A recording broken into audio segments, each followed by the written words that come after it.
अस्सलामुअलैकुम वरहमतुल्लाहि वबरकातुहू। काबा शरीफ के तवाफ के दौरान एक ऐसा वाक़या रोनुमा होता है कि हर इंसान को देखकर उस पर हैरानगी होती है। आज जो वीडियो आपके साथ शेयर करने जा रहा हूँ, आप दूसरा वीडियो को भी देखते जाइए और इस पर हम गुफ्तगू भी करेंगे।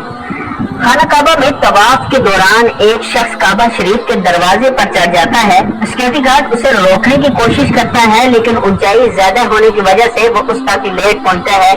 इसी दौरान उस शख्स का इराम खुल जाता है और वो बरहना हो जाता है, लेकिन वो अपना इराम वापस पकड़कर लपेट लेता है। इसी दौरान सिक्योरिटी गार्ड भी उसके पास पहुंच जाता है, लेकिन उस शख्स ने मजबूती से खाना काबा का दरवाजा पकड़ रखा था। काफी देर के बाद वो शख्स नीचे उतरता है। दोस्तों, जब भी आप काबा शरीफ तवाफ के लिए जाएं तो ऐसी हरकत ना करें जिससे काबा शरीफ की बेहुरमती हो।